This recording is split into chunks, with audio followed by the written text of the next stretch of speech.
Oh, oh. Okay, magpe-pray muna tayo. Magandang lugar nyo Sige, ah. sige, oo nga. Subdivision to village eh. Dito Hindi. sa, ano lugar to bro? Ano Cebu? Kundam, ano? Kanduman, Cebu, Dor. Hmm, Alam ni Sara to, Kanduman, Cebu. Cebu? Ah, No, Kanduman. napunta kayo sa Cebu ha? Oo, Hmm. oh. Makagabi dumating. Airplane. Airplane. Ah, Mamas na lang. Maliligo, mamas siya. Banding-banding lang. so pag ano Dalawang pamilya. natin, pag nagkaroon Ha? tayo ng mga project Pwede sa na. ano, hindi maganda yun.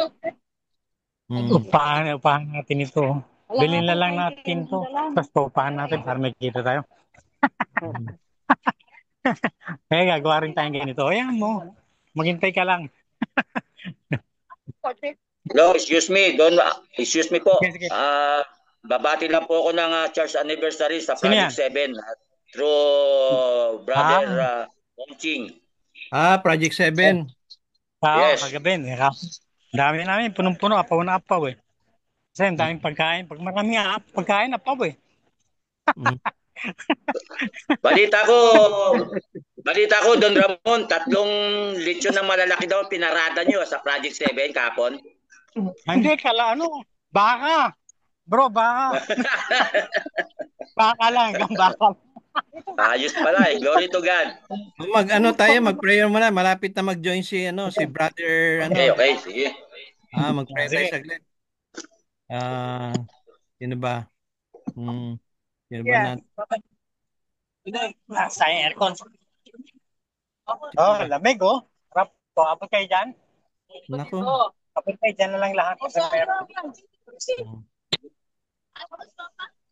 Oh, Brother Jack, mag-opening prayer. Sige. Okay. Sige Dito to. na sasakay. Si Pray na Carla. po tayo. Si Carla, dyan na lang. Prayer muna. Pray na tayo. Okay, let us pray. Our loving God and kind Heavenly Father, nagpapasalamat po kami sa isang araw na itinangi mo upang minsan pa sa aming bonding time sa mga salita mo ay mapakinggan namin at magkaroon kami ng encouragement, ng hope, and everything na magpapa-inspire po sa amin at sa aming ministry. Salamat po sa aming speaker na gagamitin mo, si Brother Christopher Lara. I-bless mo po siya ng naglalagablab na puso upang ang mga salita ng buhay na kanyang ipapahayag ay maging makapangyarihan sa aming pandinig. Salamat po. In Jesus Christ's name. Amen. Amen. Amen. Amen. Habang naghihintay tayo, may share ko sa inyo, no? And then itatanong ko sa inyo, ano tong ano ha? Teka muna ha. I-share ko to kanina yung pinakita ko eh. Saan na ba yun? Alright, let me see. Almost there. Saglit. Saan na ba yun? Hmm. Nagre-ready pa daw si ano eh, si pangalan nito si Brother Chris yan, Lara. Pero ito may paparinig ako sa inyo din na let me know ano ang masasabi nyo. Okay? Saglit. All right, let me see. It's here. Hmm. Hmm. Sana yon. Sa dami kong open. Ito okay. Ito na. Okay na. Then pakinggan nyo ha. Ano lang to, maikli siguro a minute or 2 minutes and then meron akong tatanong sa inyo. Anong palagay nyo? Especially yung mga ano natin ha, mga and so I do. I believe that this is not only an important conversation, but I think it is a timely one. And that my sense is that I am not alone in some of those feelings. And so this morning we're going to consider three things because that's how we do it. The first thing there in your bulletin is that faith is a gift that we don't necessarily know that we want. Okay? That we want. Second thing we'll consider is the faith of Abel, is that it has forced me back to placing my faith more fully in the person and work and testimony of Jesus. Three things, because that's how we do it. The first thing there in your bulletin is that faith is a gift that we don't necessarily know that we. Okay, narinig niyo yung sinabi niya? Hindi masyado, Brad. Hindi nyo marinig. Ito, Masyadong mabilis. Maliit. Masyadong Masyado maliit. mabilis. okay, ganito, yan ako sa inyo. Sabi niya, yung outline niya, faith is a gift. Regalo daw yung pananampalataya. So, magandang research natin yan eh. Kasi sa akin, yung gift, it's a product, hindi yun ano eh. Yun ang resulta yun eh. Hindi yun ang ano, hindi yun ang gift. Ang gift is grace. Diba? Sa Ephesians 2:8. So, iniisip ko nga, ano ba yung faith? Yun ang isa natin dapat ano. Kasi iniisip nila, parang ano eh, you don't need to have faith. It's a gift. Parang ganun ba? Di ba? Nakuha niyo ba yung dating noon? Pag sinabing, faith is a gift from God. Hindi eh, sabi nga ng Diyos eh, bakit ang liit ng pananampalataya nyo? Parang ano yan eh, paniniwala nyo, di ba? Parang kukonti ang paniniwala nyo, konti ang pagsalig nyo, kukonti lang yung trust nyo sa Lord eh. Yung ano, yung pang-obedience nyo eh. Di ba katulad na nangyari kay Paul nung bumagsak, kay Peter, nung na walking on the water, nung nakita niya paikot na eh, lumubog siya. Oh. Sabi, bakit ko konting faith mo? Di ba? O wala ka. So, ibig sabihin, it's not a gift of God. It's the result of grace na binigay ng Diyos. And then we just follow with faith. Kung naniniwala ba tayo, susunod ba tayo? Yun ang nakikita ko doon. So, yun lang isang question ko na inano niya. So, habang Okay. tama, ano bang ano nyo? Ano bang, anong ano na anong ano input nyo doon? Tama ba yung Well, sinabi? the same thing po. It's not a gift. It is our action of volitions. It is our coming from the Magbigay kayo ng grace. magbigay kayo ng verse. Kailangan kasi makita natin sa verse eh. Ano ba meaning ng faith? Kasi ganun, makikita natin, di ba? Faith is sa Hebrews Hebrews. 11. Oh, Ego po. si Brother Mike. Good morning po. Marcos Mark. 16:16. Yung Marcos, Ang sumampalataya. sasampalataya at magpapabautismo ay maliligtas. Ngunit Isaya. ang di sasampalataya ay parurusahan. So, ang ibig sabihin ng sampalataya, para kasi yung faith, parang submission yun eh. Tama Di po ba, ba, napansin nyo? Brother Robert, may gagawin ka. Oh. Di ba, parang submission yun eh. Si Brother, Brother June, yung nakamute ka. Nakamute. Hindi niya ma-mute. Hindi ka maririnig, brother. Ha? Hindi, Hmm. Yan, pwede na. Magsalita ka na, Brother June. Pwede na. Hello, rinig na po ako, rinig. Okay na. Okay. Romans chapter 10 verse 17. Oh. So then faith cometh by hearing, and hearing by the words of God. Oh. Amen. It's a result. Brother Yes. June. It's a result. It's a byproduct of a person who hear the words of God. Kung hindi ka nakikinig, Develop faith. kung hindi ka makinig, hindi ka sumusunod, hindi ka nakikinig. Yes. Yes.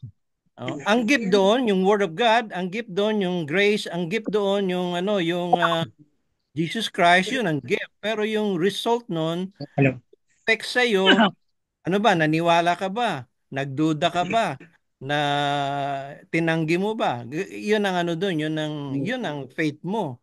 Ang faith mo, So, sabi doon, Brother Ador, listening to God is essential to walking with Him. yeah. The Lord blesses us when we hear His promises as response to them in faith. Yeah. So, tama yun. Ibig sabihin na yung faith, yung yun eh, yung resulta yun ng yung pakikinig mo eh. Ngayon, pag hindi ka nakikinig, pag hindi ka nakikinig, wala kang pananampalataya. Pag konti lang ang pinapakita ng Diyos, konti rin ang pananampalataya mo. Kung maraming beses ka nakikinig sa salita ng Diyos, dumadami din yung pananampalataya mo. Kaya nga kahit sa ano habang hinihintay natin, let's see, ano ba, yung magbigay tayo ng verse, tama yung ginagawa natin, magbigay tayo ng verse tungkol sa faith.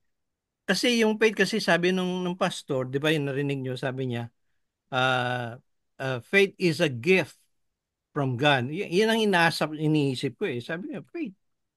Anong verse yun? Kasi ni Brother June, 'di ba yung faith niya sabi nga na you must believe hearing from the word of God. Kahit dito sa ang daming tawag to. Sa Hebrews 11:1, 'di ba? Faith. 11:1.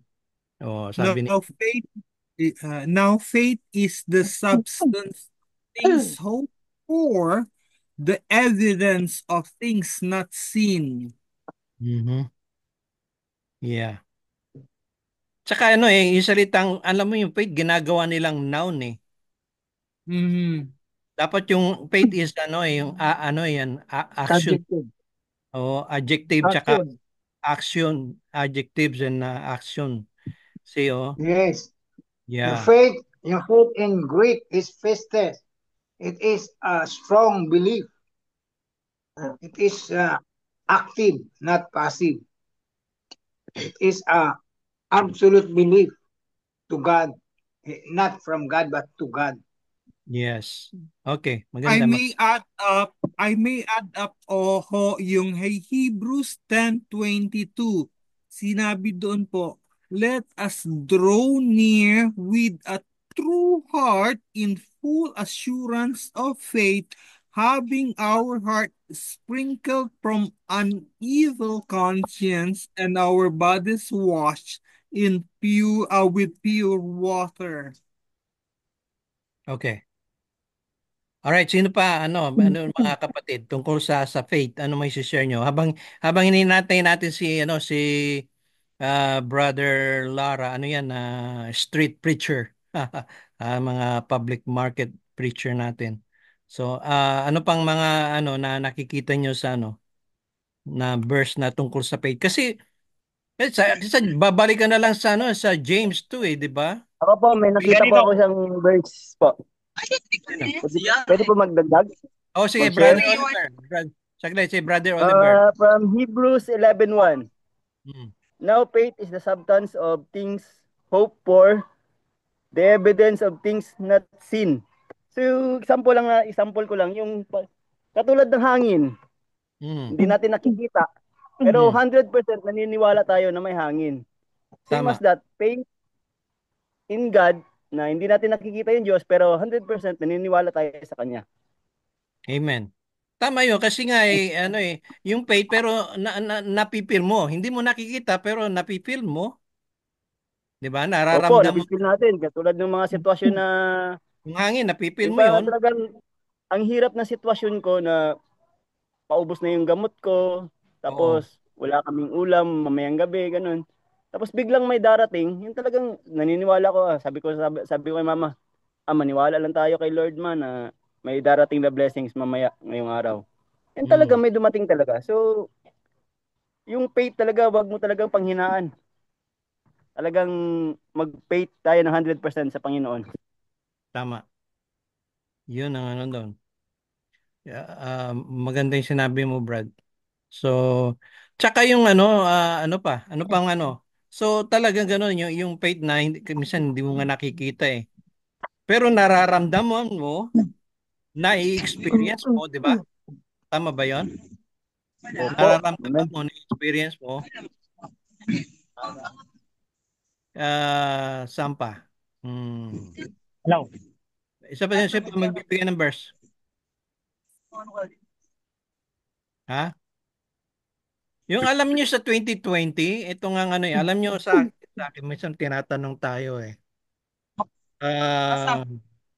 Sa 2030, tingnan niyo.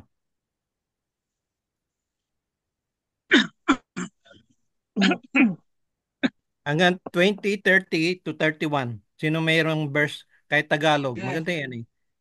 John 20, 30 to 31. Maganda to eh. It has something to do with faith eh. Oh, sino babasa? Sino babasa? Oh, magbigay na kayo habang hinintay natin si brother ano. Hmm? Come on. Dor.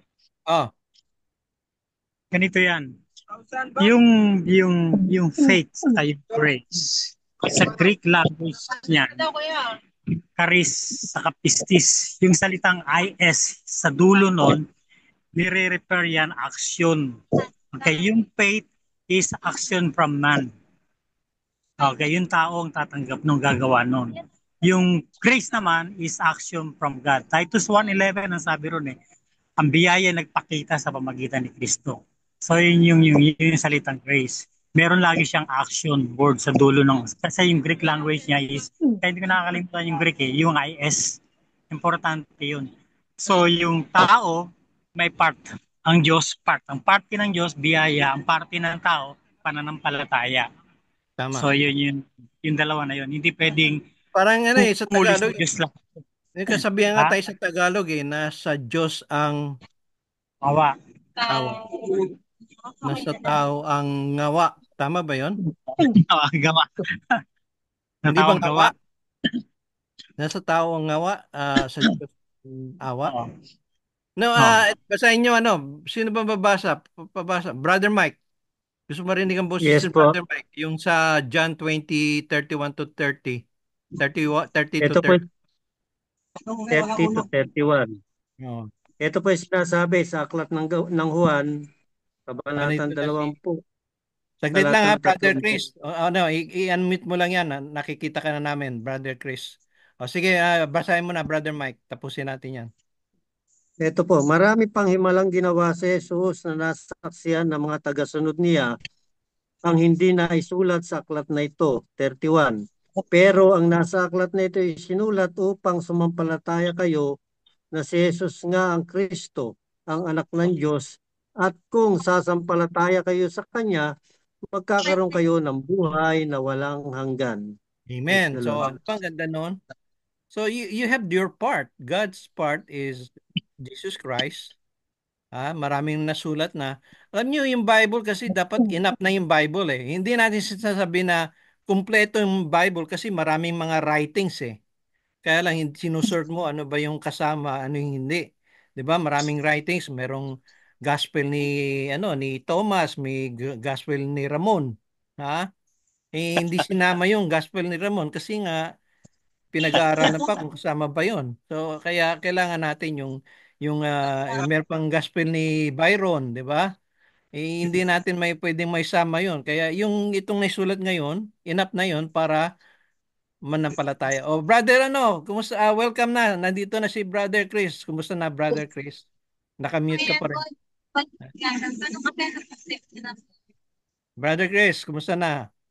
Welcome sa grupo. Naka-mute pa rin. Hmm.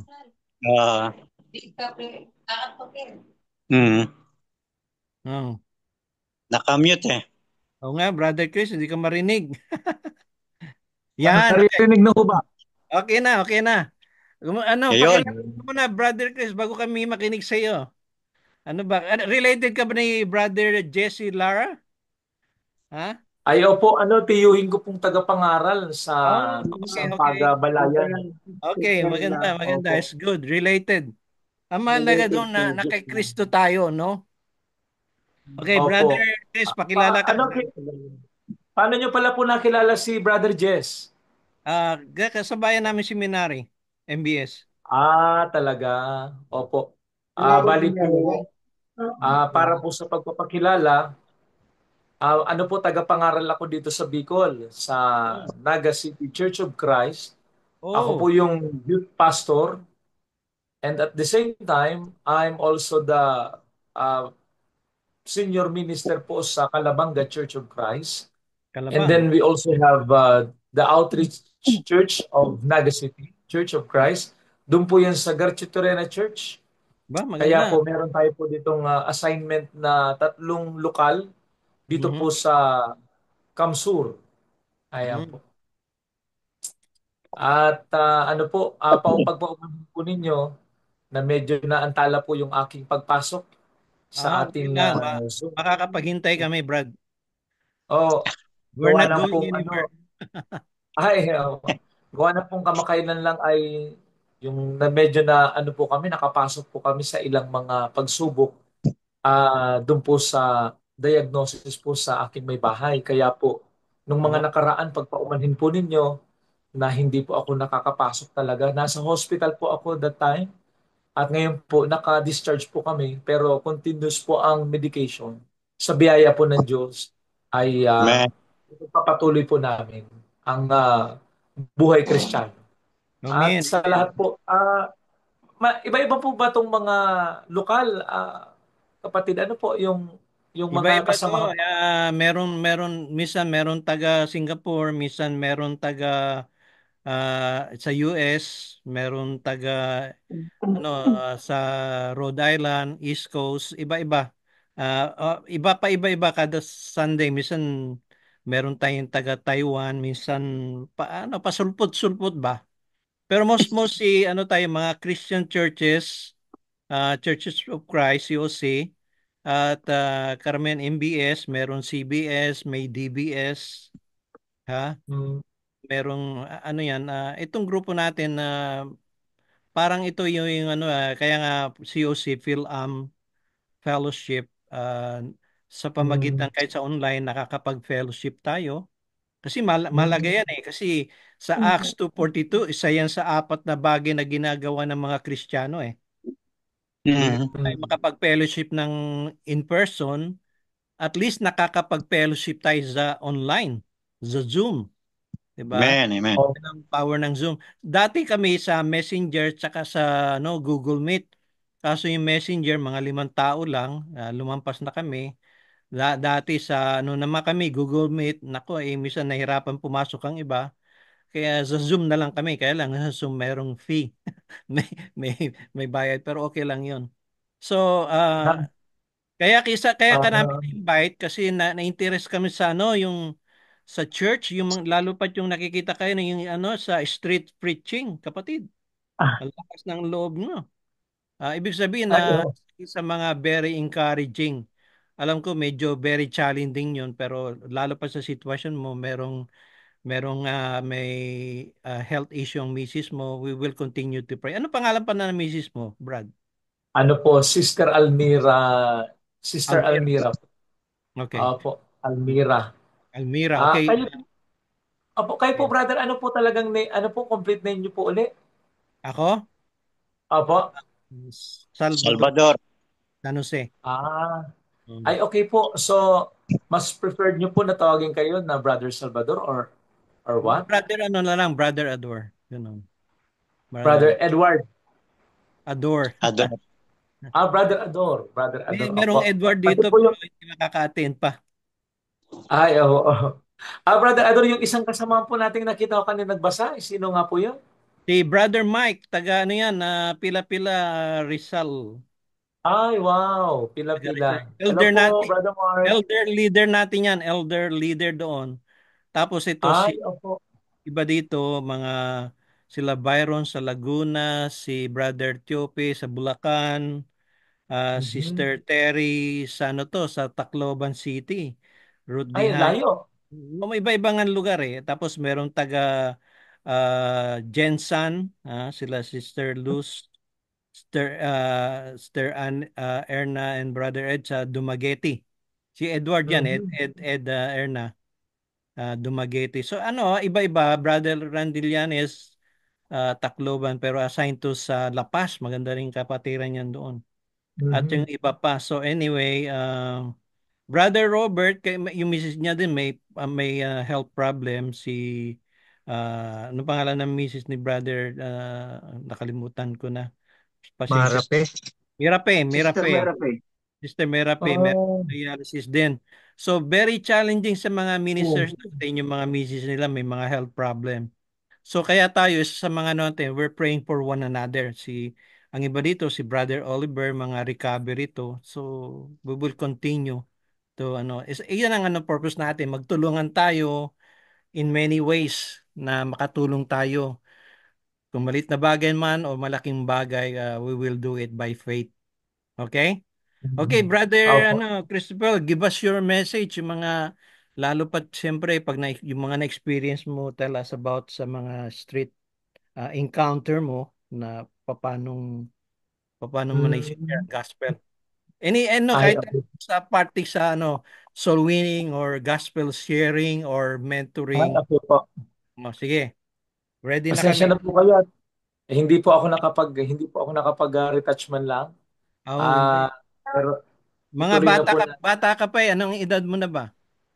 Kundi Ano na po ako? 38 and a half. Ba, mabata ka pa. Opo. Marami pang bigas kakainin, Brad. Opo, Sige. na po, medyo parang diabetic na po, nadamihan po sa bigas. So, sa inyo pong lahat, mga kapatid, mapagpalang umaga po. Before I share the message, very short, lang po ito, pero may this inspire each of us sa tulong po ng Panginoon. At ito pong talata ko ay kukunin ko po dito sa Luke chapter 5 verse 4. Ang wika po ay ganito, pagkatapos niyang mangaral, sinabi niya kay Simon, pumalaot kayo at ihulog ang lambat upang manghuli. May sinabi po dito si Jesus Christ. At ito po, i-relate ko lang po ito dun sa aking pero dito po sa talata, ang sabi po dito ng Panginoon, ihulog daw po ang lambat at manghuli ng isda. Alam po natin na sa mga passages dito sa Synoptic Gospel na sinabihan talaga itong mga alagad na hindi na isda ang huhulihin ninyo kundi mga tao, mamamalakayan ng tao. Kaya Amen.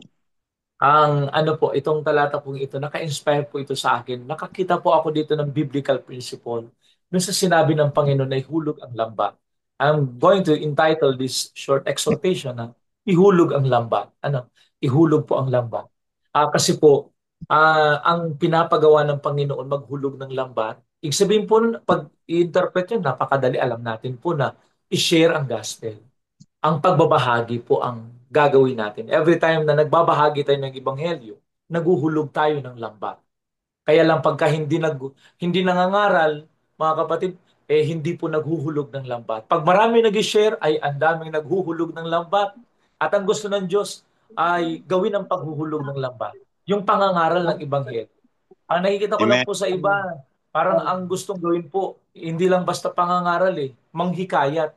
Sa akin pong sa akin pong conviction po sa biyaya ng Diyos, ang ating trabaho po ay hindi naman manghikayat lang ng mga kaluluwa, kundi ang trabaho natin ay mangaral Ang panghihikayat ay trabaho ng Espiritu Santo. Yun po ay pagkilos ng Diyos. Yung pagpapalapit ng isda doon sa lambat, trabaho po ng Espiritu ng Diyos. Pero yung paghuhulog ng lambat, trabaho natin. Kaya lang po ang iba, namumroblema paano kaya manghikayat? Problema na po yun ng Espiritu Santo. Ang problemahin po natin ay yung paghuhulog ng lambat. Kagaya po ng sinabi ni Jesus Christ sa mga alagad, ihulog nyo ang lambat. Hindi na sinabi na pag-isipan nyo kung paano igagay ng mga isda papunta sa lambat. Ang trabaho po ay ihulog ang lambat. Kaya po ang trabahuhin talaga ng mga Kristiyano, tayo pong mga lingkod ng Diyos, ay puro paghuhulog ng lambat. Ang mahalaga po ay mangaral tayo ng Ebanghelyo. And that's what I was doing, mga kapatid, nung mga nakaraan, nakikita nyo po, yung aking street preaching. Actually po, dalawa po yung aking tinututukan. Yung street preaching, mga kapatid, kasi that's a way of yung pong paghuhulog ng lambat. Nangangaral po ako dyan. Kasi po, ito po kasi ang kagandahan. Kapag ka naguhulog tayo ng lambat, nasusunod po natin ang Panginoon At asahan po natin. Minsan nga, kakashare ng Ebanghelyo, magugulat na lang tayo. Kagaya po nung sa street preaching ko, naghulog ako ng lambat sa online. Yung isa pong nag-chat sa akin, nagtatanong na, magpabautismo na daw siya, gusto nang tanggapin si Kristo. Sabi pa nga niya, kinabahan daw siya dun sa mensahe na anytime pala ang buhay daw ay hindi tiyak. Sabi niya, dalawa ang mauuna. Pwedeng mauna ang pagbabalik ni Kristo o baka hindi pa dumadating si Kristo, baka mauna ang kamatayan. Kaya po sabi, na-bless daw po siya. she was asking me how to accept the Lord Jesus Christ. As far as I know, ano po, sa biyaya ng Diyos, yung ano po na yun, yung nakinig sa street preaching, doon po sa malapit, karatig na bayan po ng Naga, mga 50 kilometers away from Naga, ay ano po, doon po siya sa Sipokot, sa dako na yon, tinanggap niya na po ang Panginoon, mga kapatid, sa pananampalataya at nabautismuhan na siya sa pangalan ng ating Panginoong Yesus. At marami pong iba, mga kapatid, na napagpapala. Nakikita ko po, nakakahikaya talaga at may mga nadadala talaga, may mga nakukuhang isda eh. May mga may mga nahuhuling isda. Basta maghulog lang tayo ng lambat. At kagaya po ng nabanggit ko, yung pong pag-street preaching, nakakahuli ng isda, mga kapatid. Isa pa po sa nakita kong magandang epekto po noon, ay yung mga tao po. Minsan nga po nag-street preaching ako noon dati sa isang bayan. May mga may mga pasaway din, papalagapakin po yung gate. Pero hindi po kami nagapa-apekto. Dire-diretso po ang pangangaral namin. So far, wala pa namang nangbabato sa amin. Dati po nung nangaral po ako sa isang lugar, kinikwelyuhan na po ako. Pero wala po pong humantong sa bugbugan, mga kapatid. Ano? Pero loobin ni Lord, siguro kung ano man ang kalooban, kung mabugbog po ang yung lingkod, okay lang, basta ang mahalaga ay maipangaral po ang Ebanghelyo. Pati po sa bus, ginagawa ko po yung pangangaral na yan. Medyo nakakabalang pero ang sikreto, sanayan lang eh. Kasi pag sinanay mo ang sarili mo na tayo, tindig, tapos kontrahin ang mga daga sa dibdib, ay masasanay, sanayan lang yan eh. Ang iba nga po nasanay sa chismisan. Umaga pa lang ay sinisimulan na. Nasanay eh. Sanayan lang talaga. Kaya pag sinanay natin po ang sa biyaya ng Diyos, sanayan, pag nasanay tayong mangaral lang ng mangaral, kahit po sa bus, tumatayo po ako doon. May mga namimigay nga po sa akin nung pera. Sabi ko, hindi ako tumatanggap po kako niyan. Kasi ang gusto ko ay purong-purong maipangaral ang Ebanghelyo. Tapos pangaral na naman po doon. Ang iba kumukuha ng contact number. At tapos po biglang gumaganda ang ambience sa bus. Ang sasayanan nila. Mga kapatid. So ang ganda talaga pag naipapangaral ang Ebanghelyo. Pag naipapangaral ang Ebanghelyo, maa-assess na pati po natin pag naguhulog ng lambat yung mga totoong isda. O sabihin na natin, doon po natin matutukoy ang tupa talaga. Kasi hindi naman natin malalaman kung tupa talaga yan ng Diyos. Kung walang ebanghelyo po na ihuhulog, walang net, walang lambat na ihuhulog na pangangaral ng salita ng Diyos. So doon magkakaalaman kung gusto nating matukoy sa katrabaho, sa kapamilya, kung may tupa dyan, ay kailangan maghulog tayo ng lambat, kailangan ng pangangaral. Kasi maliban na mangaral ng ebanghelyo, hindi natin alam sino bang kambing dyan, o sino bang tupa dyan. O kaya po pagka nangaral ka ng Ebanghelyo, may nakikinig dyan eh. Sabi pa naman po sa Aklat ng Juan, Kabanatang 10, sabi daw, nakikinig sa akin ang aking mga tupa. O, ang indikasyon pala po na talagang tupa yan pag nakikinig. Kaya pagka nangangaral po tayo, tapos may nakikinig, masisense mo, may tupa. May tupa din dito. So maganda na alalaman natin kung may tupa ba talaga dyan. Kailangan talaga po mag-share. Kailangan sanayin ang sarili. Labanan ang mga hiya-hiya na yan. Ang panlaban ko po sa iyo, dalawa lang eh. Ay tatlo po. Panalangin, syempre. Pangalawa, sanayan. Minsan po hindi maiwasan ang kaba. Kaya po minsan naano ko po yung payo ng aking may bahay. Now, fake it until you make it. Yung pong medyo kala mo hindi ka kinakabahan pero sa loob tug. Pero nakangiti-ngiti ka lang kalmado pero sa loob mo binabagyo. Pwede mo po yung Pero later on, dahil nga sinasanay natin, ay nako po, wala nang katakot-takot. Minsan nga po, kahit na lang magagasolina po ako, lahat na lang. Hindi na street preaching. May mga pangangaral po ako na hindi ko na naman po nalalive eh. Pero magagasolina lang ako, sabi ko, sir, pakarga naman ng 100. Tapos ano po yan, kakargahan 100 ha. Pero alam niyo po, dapat ma-100% natin ang kasiguraduhan ng kaluluwa. Gaganyanin ko na po yan. Kasi yan ang dapat nating ma-100. Kasi ang buhay po maikli lang, isang araw. Dinadalaw na lang tayo sa mga puntod natin at haharap na tayo sa Diyos. Ang kaluluwa, ang katawan, maaagnas, uuurin. Ang kaluluwa, haharap sa Diyos. Sabi ko, kaya dapat ma-100. Yung pong connection ko lang po dun sa presyo ng gasolina na bilhin ng gasolina ng 100 for 100 pesos. Ikukunik ko po doon. Nasanay na po ako niyan, mga kapatid. At lahat po ng kausap ko, Minsan po kung saan ako pupunta, pag bibili ako ng tubig, pabili naman po ng tubig. Pero alam niyo po, ang pinakatubig na nagbibigay at nagpapatid ng uhaw ay si Jesus. Wala na po, nasanay na ako niyan eh. Minsan bibili ako ng tinapay sa bakery. Pabili naman po ng tinapay. Pero alam niyo ba, ang totoong tinapay na galing sa... Minsan mo nagtatawa nga po yung mga tindera eh. Kasi nga po, ano nga po, nabibless sila na sabay halong nabibless. Ayan, maganda po ang technique ay kailangan talagang sanayan. Minsan nga po kahit sa jeep, may kaba talaga, hindi mawala ang kaba. Pero pagka nakakapagsalita na po tayo, nasimulan na po natin ang pagbuka ng bibig at talagang naglatag na tayo ng ibang himno. Sarap na. Parang ayaw nang tumigil. Parang makikita mo po pati yung presensya ng Diyos, mararanasan mo na. Kasi yan ang pinangakuan ng presensya ng Diyos. Mateo, ang kabanata niya, ano po, doon po sa 28, ba nakalagay po doon sa talata 18 to 20, sasamahan ko kayo. O sino po yung sasamahan? Yung pong humahayo. Yan. Kaya pag may paghayo, mayroong pagsama ng Espiritu ng Diyos. Kaya kapag gustong-gustong maranasan ng Espiritu ng Diyos, kailangan humayo. Kaya po, nakakawala po yun ng kaba. Sanayan po. Ako po ang ginagawa ko, sanayan lang talaga. Simula po nung nag-seminary ako, nag-aaral na po ako sa MBS, tumatayo na po ako sa doon po ako nasanay. Tapos po, minsan nga po, dahil po umuwi na ako sa Bicol, sinanay ko rin ang sarili ko. Walang lalabas sa bahay na bumisita sa amin na hindi nakapakinig. Ay, yan po, kaya po yung mga kapatid ko, minsan sasabihin na yan, hala, may bisita, si Kuya. Alam na namin ang gagawin ni Kuya. Kaya magtatago po sila sa kwarto kasi hindi nila matake. Ganun bago pa lang. Eh, later on, nasanay na lang sila po eh. Na lahat ng papasok dyan, makakapakinig ng salita ng Diyos. Kailangan lang po talaga ng sanayan, ng pagsasana.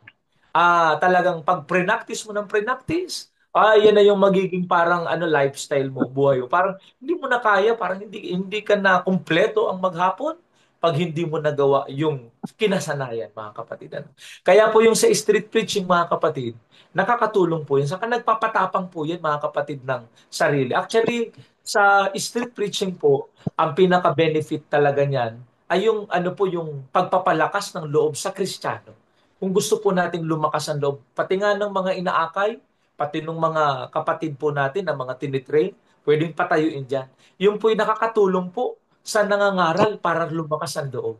Sa street preaching po, mga kapatid. At syempre, may mga nakakapakinig dyan na kung tupa talaga ay lalapit sila sa Diyos. At may mga naaakay. Pero po, pangalawa po, not just street preaching that I am using here as a minister of God, kundi po pati yung personal evangelism. Yung pong pinapollow up. Sa karanasan ko po bilang lingkod ng Diyos, talagang, ito talaga kasi yung street preaching parang sige ka lang na, hindi mo natututukan Kasi yung mga nakikinig sa online, hindi mo maaalagaan yun hindi mo ma-follow up. Pero meron pong isang ma-follow up talaga. And that is the personal evangelism. Yung personal pong kakausapin mo talaga yung tao. Yung paghuhulog din ng lambat yan. Kahapon nga po, papunta akong church. May nakita po akong taga dito po sa lugar namin, sa po namin, subdivision. Hinalo ko pong sumakay sa auto. At pagkatapos, nung sumakay siya, may balak na po ako. Ang balak ko, maghulog ng lambat. Kaya po, nung nandun siya, siniran ko po ng ebanghelyo. Hanggang buong biyahe namin, 20 minutos, puro ebanghelyo. Tapos ginawan ko po, tapos hindi ko na pinapamasahe. Tapos kahapon nga po, kagabi pag uwi ko, bumabati na sa akin. No? Po, gagawa na, meron talaga pong ipipersonal mo na, yung alam mong mapapalo up. Kagaya po dun sa isa ko pong destino, kagaya ng nabanggit ko po sa inyo sa Garchi Torena Church, meron po ako doon na pinupuntahan talaga. Pinagpipray po namin ng gusto. Kasi po, wala naman epekto kung aatake lang, magaling ang tagapangaral. Matataas, hindi na po sa Espiritu Santo, kaya mananalangin. Pagkatapos po, may holistic approach. May mga dala-dala kaming tinapay. Yung kasama ko ng akin ang soft drink. Wala na. Dinala po namin. Alam niyo po, nung inakay po, pinupuntahan po, isang pamilya po yun. At nung nasharean po namin, tuwang-tuwa po sila. At kamakailan po, yung isa po doon ka-member, linggo-linggo nang dumadalo sa pagsamba. At mga kapatid, naaaralan tuloy-tuloy, napa-follow up. Mga kapatid, At meron pong, nung nakaraan po, pagod na ako galing Garchi. Kasi po, ano po, halos 4 na oras ang biyahe. Ano po yan ha, pabalik lang yan. Papunta pa doon, 8 hours lahat. So talagang pagdating ko po dito, alas 10 na. Eh may ano po ako, katabi po ni Mrs. ko na ano, yung pong sa hospital, palabas na. Sabi ko, tutulungan ko kayo. At ito ang sinasabi sa akin ni Lord. Kaya po nung nabalitaan kong lalabas na, iniwanan ko na nga po yung mga gamit ko doon. Tapos talagang gagawin mo talaga ng mabuti. Yung maramdaman nila ang pagmamahal ng Diyos eh. Yung care na pwedeng ipadama ng Kristiyano para dumaloy ang pag-ibig ng Diyos sa kanila. Eh ano po, ginawa ko po din yun. Sinasama ko na po sa pagbili ng ulam. Tapos po, pag may problema, ako na ang pumupunta sa nurse station. So tapos po, yung mga cooler kong binili, o iniwanan ko sa kanila, gamitin nyo yan. Electric fan, iniwanan ko, gamitin nyo. Touch na touch po sila. Sabi ko, pag lumabas pa kayo dito, ay ano kako, ako maghahatid sa inyo. Papunta sa inyong lugar. Malayo-layo din pong lugar nila. Mga 2 hours po ang biyahe. Kaya nabalitaan ko po nung linggo, kahit pagod na po ako, pumunta pa rin po ako, may pasyente pa ako dito. I don't know what exactly the situation of my spouse. Pero kung ano na ba, high blood na ba siya, crying heartbeat. Pero sa pananampalataya, sige pupunta ako doon. Ihatid ko kayo. At pinatid ko po yun mga kapatid. Buong biyahe na naman sa loob ng ilang 2 oras halos, puro pangangaral. Tuwang-tuwa po sila. Sabi po nga nung pasyente, blessed daw po sila at talagang naranasan daw po nilang malaman ang katotohanan ng ebanghelyo. So mga kapatid, at ano po yung ano po yung tawag po doon ay alam na po natin 'yun. That is personal evangelism. Napakaganda po nung kasi napapollow up, nadadalaw, nabibigyan ng something, naaalagaan, hanggang sa maakay po sa Panginoon. Hanggang sa talagang hanggang sa makatanggap po sila ng ganap sa ano po sa Panginoong Hesus sa pananampalataya po at sa bautismo. Kaya po 'yun. At sa ano po, sa dalawang bagay po na 'yon, mga kapatid, yung pong street preaching and yung pong personal evangelism, nakapaghulog po tayo ng lambat. Ako po sa pangangaral ko, simple lang naman po ang sinasabi ko. I see to it na hindi lang po tayo gumagawa ng pangangaral, kundi yung laman ng pangangaral. Dapat yung biblical gospel. Kinukumpleto ko po yun, mga kapatid. Yung kagaya po ng dapat tanggapin. Hindi ko naman po tinututukan lang doon sa faith and baptism. Yung pinapatakan ko po sila na matanggap si Jesus. Ang pinaka-highlights, matatanggap niyo si Jesus. At ang paraan, kapag medyo alalay lang po ako doon, sumampalataya ka, nagsisi sa kasalanan, nabautismo ka sa pangalan ni Jesus, yung pinaka-highlights, matatanggap si Jesus. Ang gusto ko po matatak sa kanila, pag ginawa po nila yung pagsampalataya, pagsisisi, tapos po yung pagpapabautismo, yung pinakaganda, yung pinaka-inaabang-abangan ng langit, ang matanggap ng isang tao si Jesus. Yun ang pinakamasarap. Yun ang pinakakapangapangarap. Yun ang pinaka-goal dapat ng taong matanggap si Jesus. Yun po yung laman ng aking pangangaral, mga kapatid. Sa street preaching or doon po sa isa pa sa personal evangelism. At sa karanasan ko po, ako po yung nagpapasalamat sa Diyos dahil po nakakatulong po pati sa aking pananampalataya sa pagpapatibay po ng mga kapatiran. May napuntahan nga po akong bayan eh. Sumakay kami ng bangka. Lumapit sa akin, nagtaka ako, nagpapasalamat. Sabi daw, brother, akala kong magpa-autograph pa to. Ano ba, parang nagagwapuhan ba ito sa akin? Pero paglapit sa akin, brother, sabi daw niya, ano mo, blessed na blessed kami sa ginagawa mong street preaching. Nahahamon kami sa iglesia. Wow! Aside nyo, pwede bang wag mong alisin yung huwag yung ititigil yan.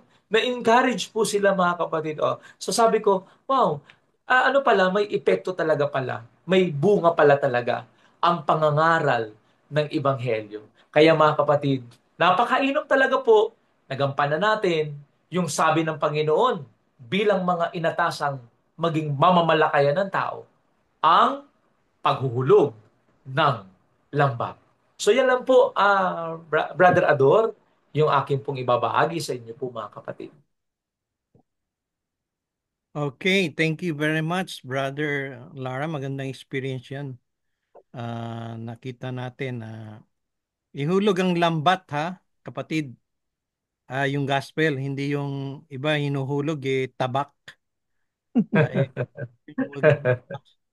or palakol. Kailangan ng lambat. Kasi iba judge accept or go to hell. Hindi ganun.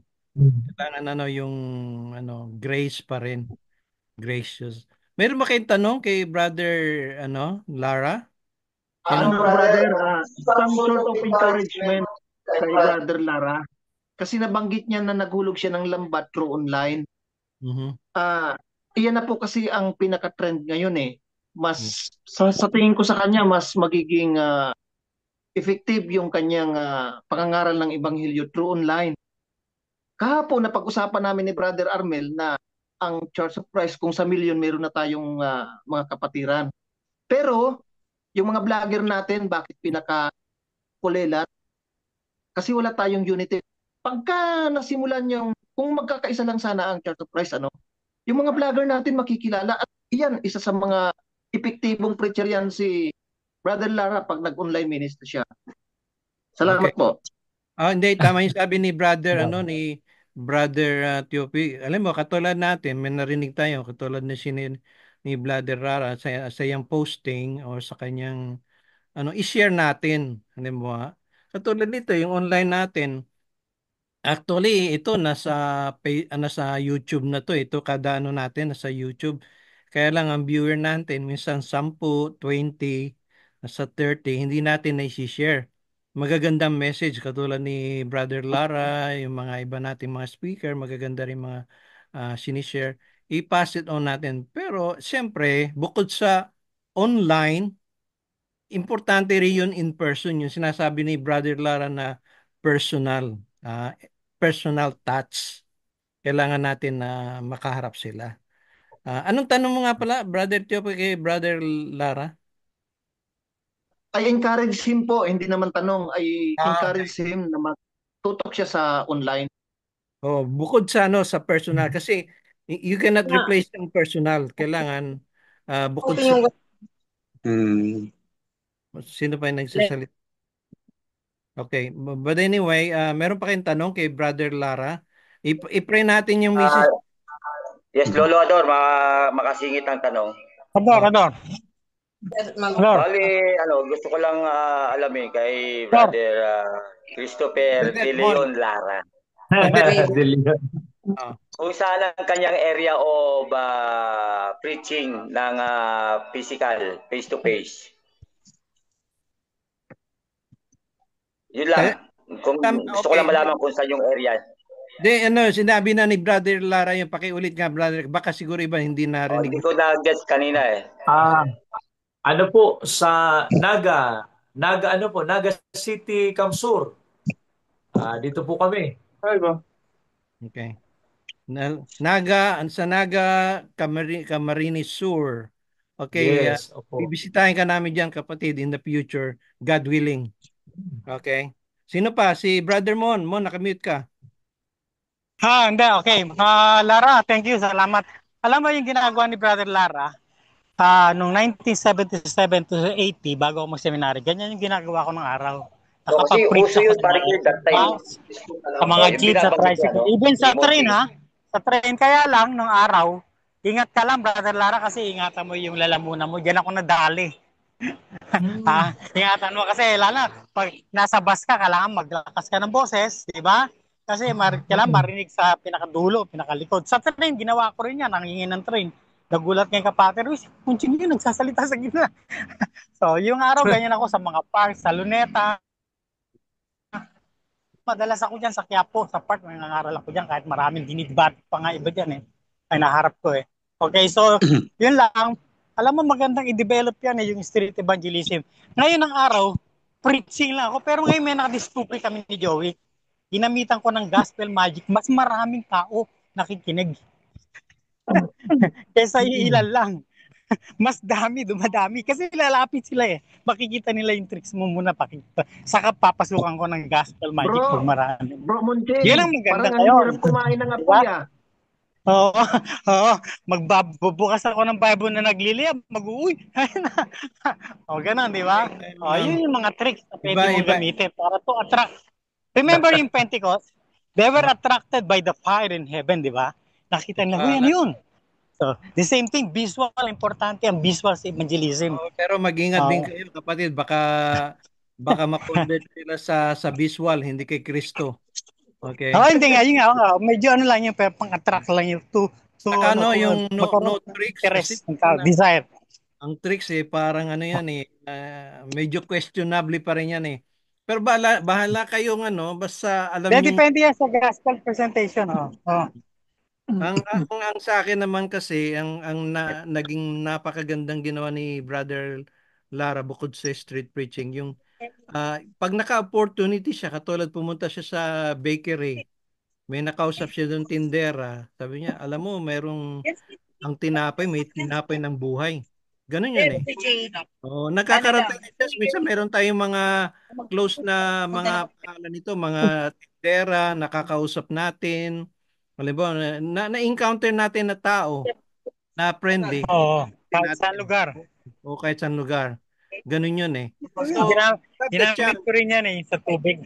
Binibigay sa akin ng tubig. Sabi ko, you reminded me of a person 2,000 years ago. Sabi niyo, Sabi mo, meron tubig na pure. Meron tubig na pure. Ganun. It's a good living water na. A good approach.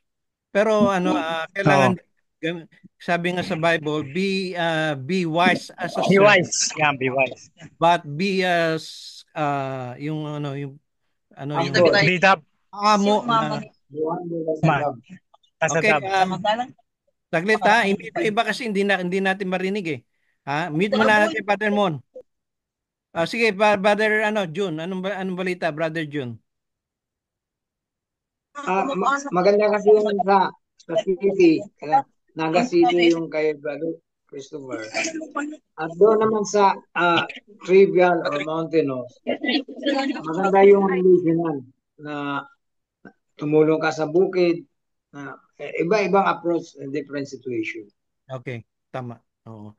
Lang yung maraming way Merong iba yung lambat, merong iba tawag ito, merong fishing rod, merong iba naman yung paputok. Wag yun, wag. Dynamite. Hindi namin iita. Daming uli Illegal fishing na yun. Illegal fishing. Okay. So anyway, yung mga approach nyo, depende na lang yan mga kapatid.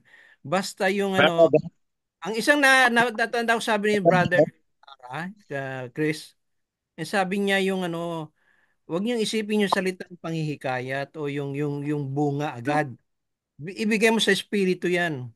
Basta sa iyo mangaral ka lang, bahala ng Diyos, siya mag-harvest, siya ang magpapatubo, siya ang magbibigay ng bunga. Yun lang ang isipin natin kasi minsan nangyayari siya, wala pa tayong bunga. Hindi ka dapat mag-worry doon. Ang Diyos magbibigay.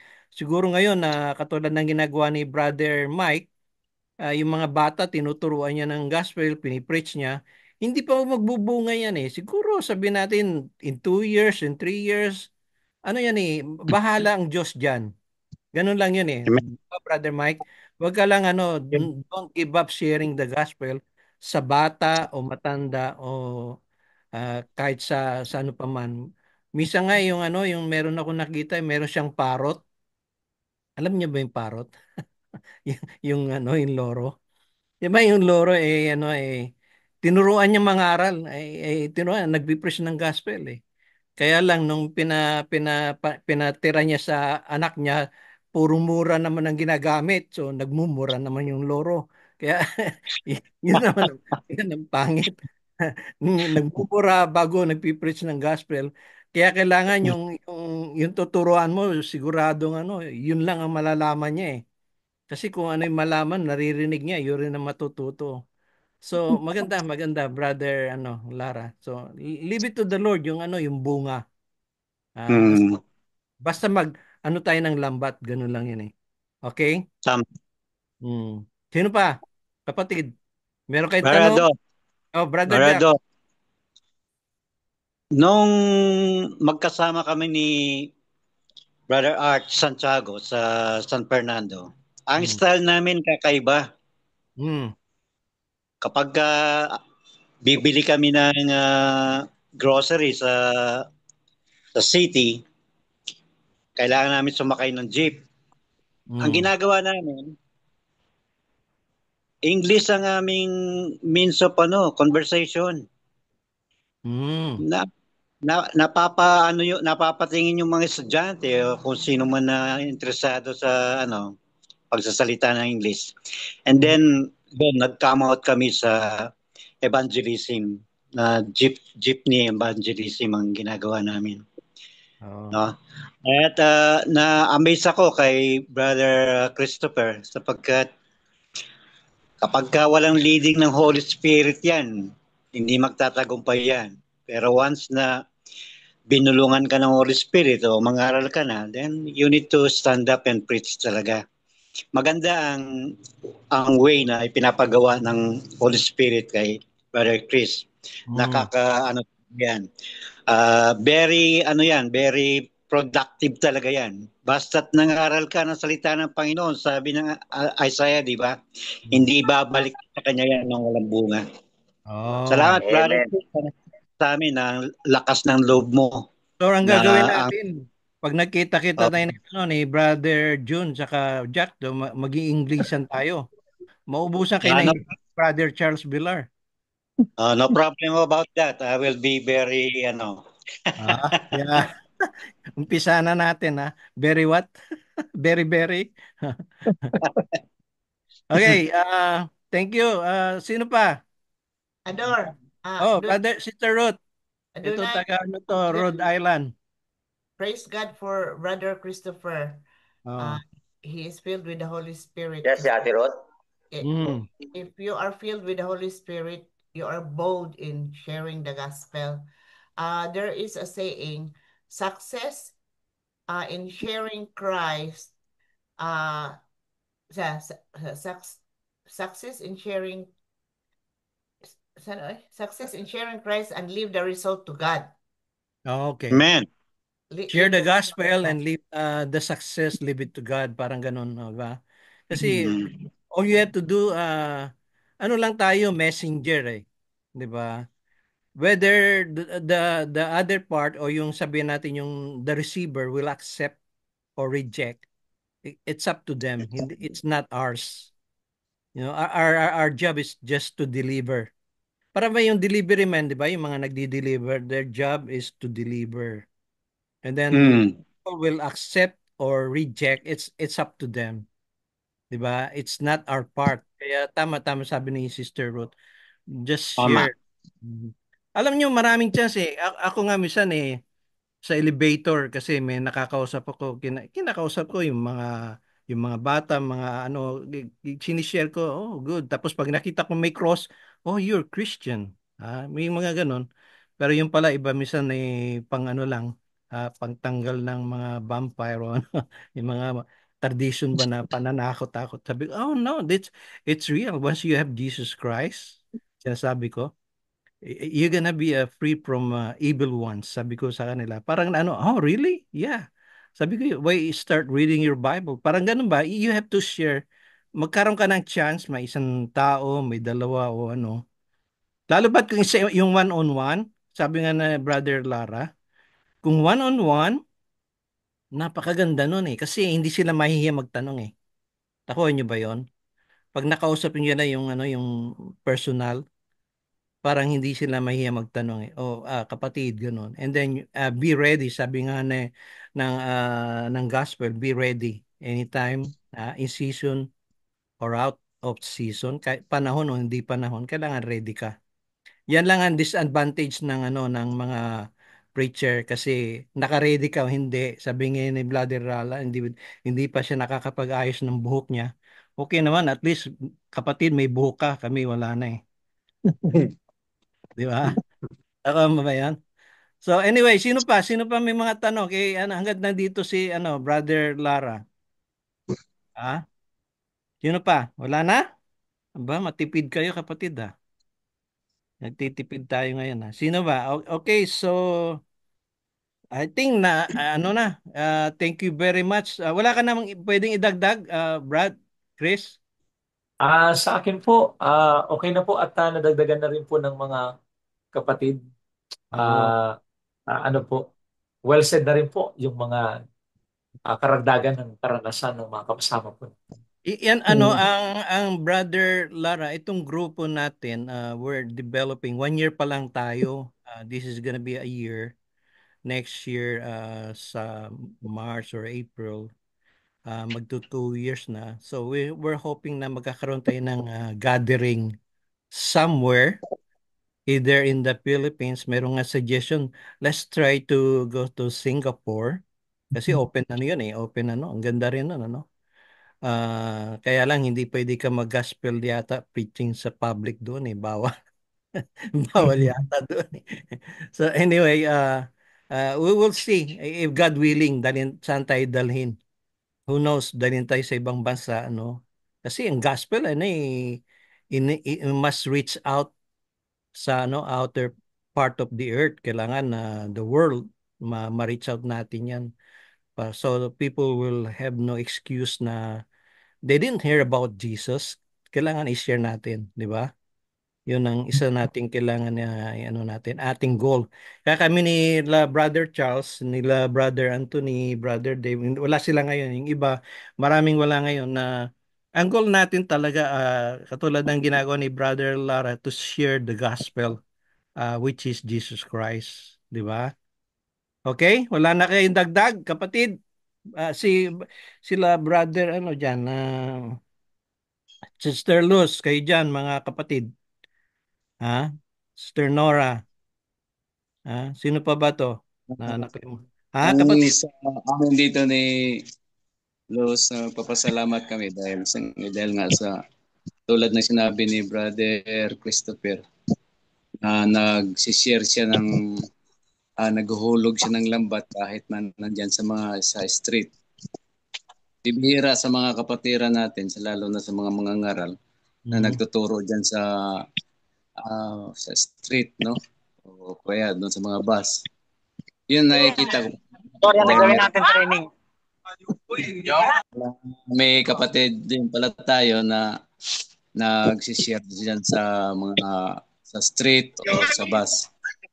Akala ko sa ibang denomination lang yung may nagsishare. Kaya nga, parang nakaka-challenge na, nakaka-challenge sa ating mga manggagawa. Kaya salamat kay Brother Christopher. Salamat sa na-share, lalo na sa kanyang salita. Thank you, Brad. Sila brother diyan sa ano lugar niyo diyan, Brad?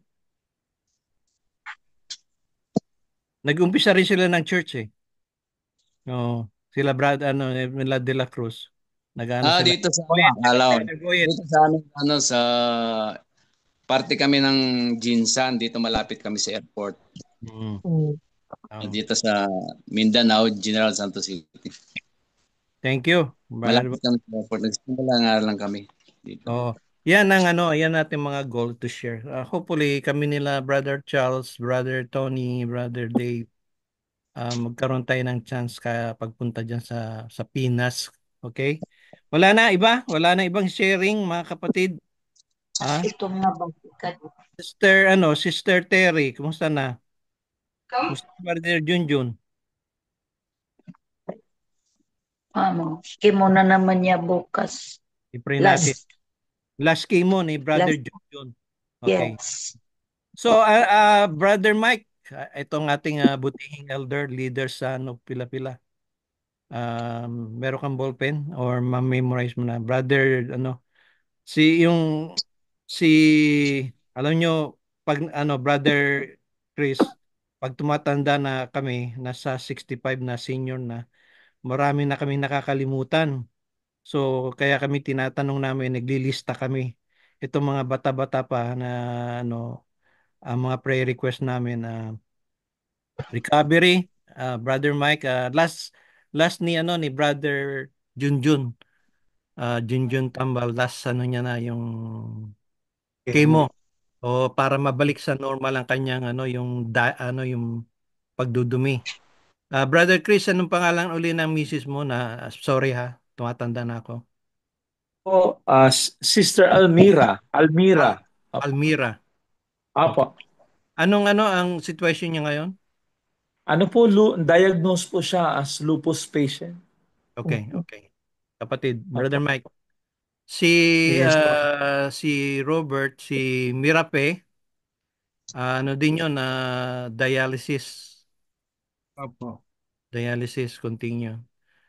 Sister Eleonora, yung better half, recovery. Joselito, tama? Joselito. Sino pa? Sino pa ang ating nakakalimutan, kapatid? Na Brother Boyd, walang ano, ang church lang, ano, Sister, asan na si, Brother June? Wala bang ano dyan, Brother June? So yung ano natin, sa Tacloban natin, hindi mo na matutuloy yung Tacloban kasi ang church hindi pa ready. Number one, at ang pangalan nito, yung permit para sa building, parang nahirapan pa yata sila. Maingay daw, tapos ang parking. Ganun ba, Sister Terry? Kaya ang church hindi pa ready mag-host. We will pray na sana ano yung building nila. Second floor They're planning to build second floor. So anyway, yan ang update. We will update you sa mga We'll see you Thursday sa mga project and plans natin. Every Thursday, itong grupo natin we have meeting projects and plans sa COC Film Fellowship. Paki-share to yung ano natin ito yung Taglis Bible Preachers. Nakikita niyo yung yung background ko, ito yan sa YouTube. Ilalagay natin yung message ni Brother Lara. Tsaka sabi nga ni Brother Tiope, i-share natin. Pag nakita niyo mga kapatid natin na nag-share ng gospel, nangangaral, i-pass it on natin. 'Di ba? Yung gusto lang natin yung monkey na nagsasalita, umiinom ng beer, yung mga doon tayo na-amaze sa mga viral I-viral natin yung gospel, okay ba? Wag yung mga iba, maraming sinishare kung ano-anong mga sinishare, ibang viral. Kailangan maging viral ang gospel. Pwede ba 'yon? Pwede ba 'yon? Kapatid? Lahat kayo nakamute. Amen po, dapat ganyan talaga. Oo. Sige. Mag-pray na tayo. Kung wala kayong tanong kay Brother Lara, thank you very much. We will meet you in the future. We'll continue chatting sa natin, Messenger. Okay na? Sige. Let's aboard a prayer. Brother Mike, okay ka na? Nakamute ka pa rin. Sige, mag-closing na tayo and then we will see you in the future. We will contact Brother Chris. Okay? Anybody? Okay, saglit. Sige, continue na. Ang iba nang umalis na. Okay. Okay, magandang umaga po. Muli po, dadako po tayo sa panalangin. Idudulog po natin sa ating buhay na Diyos na nasa langit ang ating mga hinaing para po sa ating mga kapatid na may mga sakit, karamdaman. Ama naming Diyos na nasa langit, muli po narito po kami, sama-sama po kami o Diyos na nakikiusap po sa iyo upang hilingin ang kagalingan at patuloy na kagalingan pa ng aming mga kapatid na may mga sakit, karamdaman katulad po ni Brother Junjun Tambal. Last mo na po niya bukas. Nawa po Diyos, pagkalaw mo po na maging matagumpay po ang ginagawang paggagamot po sa kanya. Sa iyo po kami umaasa na ang lahat ng ito ay malalampasan niya at babalik po ang maayos niyang kalusugan. Ganon din po Diyos ang kanyang mother na Sister Teres Tambal. Nawa po Diyos, pagkalooban mo po sila ng kapayapaan sa kanilang puso, sa kanilang isipan. Ganon din po Diyos, itinataas po namin sa iyo ang kanilang pinansyal na pangangailangan. Nawa po, tulungan mo po sila sa mga bagay na ito. Salamat po Diyos. Ganon din po si Brother Robert at saka po ang kanyang asawa na si Sister Merape. Nawa po Diyos, pagkaloob mo po rin ang kanilang pangangailangan, ang kagalingan po sa kanilang sakit, karamdaman. Ganon din po si Sister Nora, si Brother Joselito Tagle, saka si Brother June Byron. Patuloy po Diyos, pakitulungan po sila. Umaasa po kami o Diyos na patuloy mo silang pagagalingin at ang lahat ng kanilang pangailangan po o Diyos, nawa po ipagkaloob mo po ito sa kanila. Ama, alam po namin o Diyos na may magagawa ka para sa aming mga kapatid na ito dahil nakikita po namin, nababasa po namin sa iyong salita ang tungkol po sa mga taong pinagaling ninyo sa kanilang sakit, karamdaman. May mga tao nga po, Diyos, na patay na, pero binuhay niyo po. Kaya naman po, Diyos, naniniwala kami na mga karamdamang ito ay kaya mong pagalingin. Ang mga problema, lalo po, O Diyos, sa pinansyal, kaya mo po itong ipagkaloob po sa amin. Kaya naman po, Diyos, sama-sama po kami ngayon, magkakapatid, sa pananampalataya para po idulog sa iyo ang lahat ng ito at umaasa po kami sa iyo, O Diyos, sa iyong katugunan. Salamat po, Ama. Sa iyo po ang kapurihan, sa iyo po ang kadakilaan. Salamat po, Diyos, sa iyong kabutihan. Ito po ang aming dalangin sa pangalan ni Jesus na aming Panginoon tagapagligtas sa gabay at patnubay ng Santong Espiritu. Amen. All right. Okay, thank you very much. We'll see you next time. Maka-chance kayo, Brother Lara will try to talk later. And then sino pa? Wala pang ano? See you Thursday. God bless. Okay na? God bless po. Ingat. Stay safe. Stay healthy. Kailangan maging Okay, healthy. thank you. Natin. Thank you po. God bless po. Brother. Bye-bye. Ador. Okay. Sige. Ador. Oh. Consider natin yung topic na yan. How to create a street evangelism. Okay. Pwede kami dalawa na yan na mag-share para bagong dating. Hindi ginagawa ng marami. Okay. Maganda yun. Okay. Sige, God bless. I'll see you. Okay.